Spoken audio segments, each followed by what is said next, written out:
Du gouvernorat de Gao, lieu de cette rencontre intercommunautaire, a refusé du monde. Une rencontre à travers laquelle les communautés Kel Souk et alliés contribuent à la cohésion sociale et au vivre ensemble. Les Kel Souk ont toujours été fidèles à leur statut de bâtisseurs de paix. Une communauté pacifique, dévouée aux valeurs républicaines et à l'esprit patriotique. Ils ont joué un rôle de conciliation entre les communautés.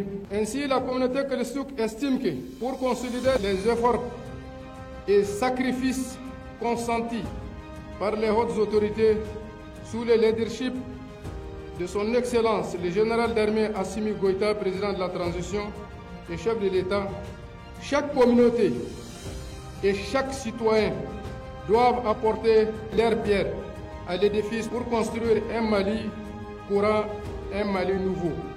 Dans son discours de bienvenue, le coordinateur de la tribu Kel Souk, Oufan, a salué la cohabitation pacifique entre les différentes communautés depuis des siècles. Un voisinage exemplaire empreint d'hospitalité et de paix, confirmé par les représentants des autres communautés qui se sont succédés au pupitre. Nous nous félicitons de cette belle initiative des responsables de la paisible communauté Kel Souk et les communautés alliées, toutes éprises de paix et de justice, de se retrouver aujourd'hui pour d'une part manifester solennellement leur soutien entier et total à la transition malienne sous l'égide du général d'armée Assimi Goïta et d'autre part sensibiliser les communautés pour la consolidation de la paix et de la cohésion sociale, pour la vulgarisation et la révision des valeurs sociétales traditionnelles qui ont toujours régi les relations sociales, c'est-à-dire le respect mutuel, la solidarité, la gestion concertée des problèmes des différents, etc. Les jours à venir, vous pouvez attendre à l'implication de la communauté Kel Souk sur tous les fronts de la paix. Les activités que nous allons mener, c'est la sensibilisation de l'éducation, le conseil aux autorités traditionnelles et à l'État. Les échanges axés sur la réconciliation et la cohésion entre les communautés du Mali ont été appréciés par le directeur du cabinet du gouverneur de Gao au nom du parrain de l'événement. Il s'est agi pour vous, au regard des différentes interventions, de soutenir sans réserve la transition face aux différents complots contre notre pays et l'ensemble des pays de l'AES. Lors du jour de cette rencontre, cadre parfaitement avec les objectifs du ministère de la Réconciliation nationale, de la paix et de la cohésion sociale.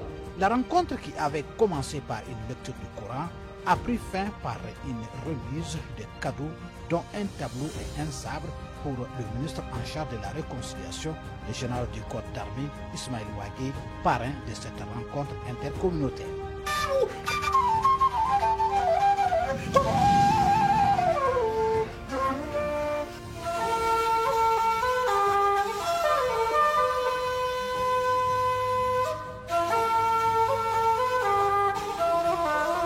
Sur l'avenue France-Afrique, 4 jours après l'entrée en vigueur de la loi qui oblige le port du casque en circulation, le ministère en charge de la sécurité et l'ONASER sont en opération de sensibilisation et cela va donner suite à la répression. L'équipe tombe sur un cas particulier avec cet homme qui ne porte pas son casque. Cette moto a été impliquée dans un cas d'accident où la personne est décédée sur place. Tout simplement parce que la personne n'a pas porté un casque. Un cri de cœur que nous lançons à l'endroit de la population, parce que ce texte ou bien cette loi est en souffrance depuis 1978. C'est l'application qui posait problème. Les explications sont diverses, données par tous ceux qui sont arrêtés et en situation de non-port de casque. Le commerçant a suivi les consignes, la moto a été dotée avec un casque, mais elle ne veut pas porter le casque parce qu'elle dit que quand elle porte le casque, ça la dérange en circulation. Raison pour laquelle j'ai tenté de l'expliquer qu'il est mieux d'être dérangé en circulation que de se retrouver soit à la mort ou bien dans un centre de santé ou bien être handicapé. L'enfant aussi doit être porteur de casque intégral. Le conducteur ou bien l'accompagnant, tous devaient porter un casque intégral. La première fois qu'on vous contrôle, on enregistre. Mais si prochainement on vous contrôle et qu'on vous trouve dans la même situation, c'est comme si c'était un refus d'obtempérer et la sanction va suivre. Moi, je porte mon casque tous les jours. Sauf hier soir, je suis allé au travail. J'ai déposé mon casque, j'ai oublié. Voilà, c'est ça comment je porte des casques. J'avais ça, mais c'est gâté. Il faut que je recommence à payer encore. Je vais charger un moto puis en même temps au casque. Dans plusieurs cas, les commerçants des motos sont cités pour n'avoir pas vendu les engins avec des casques, comme l'impose la loi depuis 2024. J'ai acheté la moto. J'ai demandé au commerçant de me donner la casque là-bas. Il m'a dit que non, que lui n'a pas de casque pour me donner. Maintenant, je n'ai pas le choix. Il faut que je parte acheter ailleurs maintenant. Sinon, si je repars là-bas, il ne va pas me donner. Là où nous on part prendre, on ne prend jamais notre moto avec casque. Bon, le client revient aujourd'hui, il dit qu'il veut casque. Il lui donne des casques aussi qui dépassent pas 5 000. C'est pour chasser la paix. Le client réclame une casse de 25 000 ou 30 000. Si on pouvait nous permettre que la décision soit prise au niveau du 2025, là où nous on est arrêté, nous on sait qu'on ne peut plus vendre moto avec casque. Là, ça ne va pas jouer sur nous. Sinon, on n'a pas d'argent pour travailler. Les commerçants qui persistent dans la vente de motos sans casque se verront retirer leur licence selon les acteurs de l'ONASER. Ils insistent également, le port du casque est obligatoire désormais, donc depuis le 1er janvier 2025.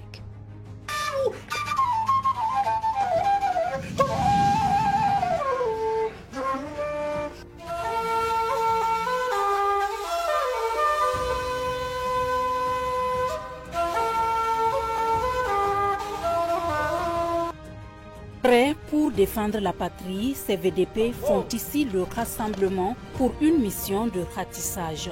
Ils avancent en binôme et parmi eux Nourou et Doudou, deux noms d'emprunt. Nourou est une jeune fille fiancée. Elle a 20 ans et son binôme pour cette mission, Doudou.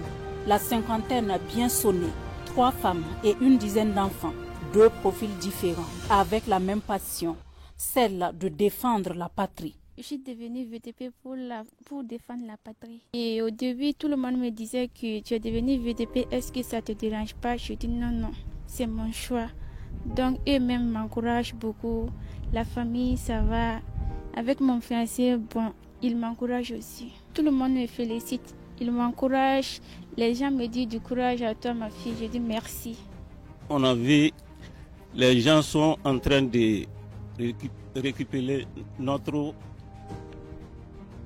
Burkina, donc c'est pour cela qu'on se bat aussi en VDP pour récupérer ça.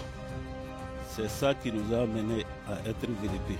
À la maison, tout le monde est d'accord pour que je sois VDP, pour qu'on puisse libérer notre beau Burkina. Zone après zone, village après village, nos soldats de la défense de la patrie sont attentifs à tout mouvement suspect. La mission de ratissage se déroule plutôt bien dans cette zone autrefois rouge. Et Nourou et Doudou, tous fiers de contribuer à repousser l'ennemi dans cette partie du Burkina. Moi, je suis vraiment content d'être VDP. Je me bats bien même pour le pays. Aujourd'hui, nous sommes sortis pour faire ratissage, que l'ennemi ne vienne pas vers nous. Nous sommes vraiment confiance aujourd'hui, puisque au début, ce n'était pas beau. Mais cette fois-ci, on est prêt à tout. Au commencement, tout le monde avait peur. Tous les villages étaient peur. Mais aujourd'hui, ça va. Puisque l'ennemi va loin maintenant. Celui qui est mon binôme aujourd'hui, c'est comme mon papa. Et puis c'est un dosso. Vous savez que les dossos connaissent beaucoup la bourse et beaucoup de secrets. Il me donne beaucoup de conseils sur le terrain. Mission terminée, nos soldats retournent à la base pour un débriefing qui met fin à la journée d'aujourd'hui. Une journée bien remplie pour Doudou, qui invite la jeunesse à faire sienne cette guerre contre le terrorisme.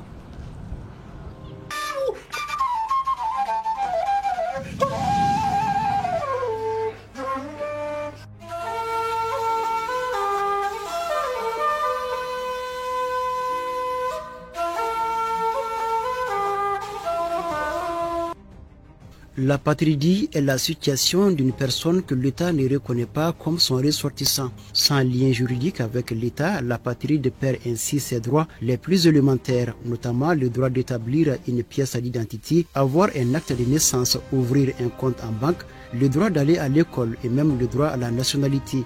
Pour faire face à ce phénomène qui prive l'individu de ses droits, Le Mali a inscrit au rang de ses priorités la lutte contre l'apatridie à travers des activités contribuant à la promotion et à la protection des droits de l'homme. Notre pays a toujours été attaché à la protection de la dignité humaine à travers des dispositions juridiques visant à minimiser le risque d'apatridie auxquels peuvent être exposés des enfants, notamment se trouvant sur le territoire malien, comme l'atteste la loi 62-18 du 3 février 62 qui accordait notamment la nationalité malienne à l'enfant de parents inconnus trouvé au Mali et à tout enfant né au Mali d'un parent apatride si l'autre parent est dans l'impossibilité de transmettre sa nationalité à l'enfant. Depuis une dizaine d'années, le Mali s'est engagé dans la lutte contre l'apatridie à travers la campagne intitulée « J'existe » pour instaurer un cadre juridique. Au lendemain du lancement de la campagne à Ibilon, « J'existe », les autorités maliennes ont entrepris plusieurs actions dont quelques-unes retiennent particulièrement l'attention. La première étant la nomination d'un comité interministériel de lutte contre l'apatridie en 2014 déjà. La participation du Mali à la déclaration d'Abidjan et bien entendu au plan qui a suivi celui de Banjul en 2015. Toutes ces actions notables permettent de hisser le Mali sous le leadership du ministère de la Justice et des Droits de l'Homme à une place de référence dans la lutte contre l'apatridie dans le monde. Le représentant du Haut Commissariat des Nations Unies a réaffirmé la disponibilité de son bureau à poursuivre son engagement pour soutenir les efforts et les initiatives du gouvernement du Mali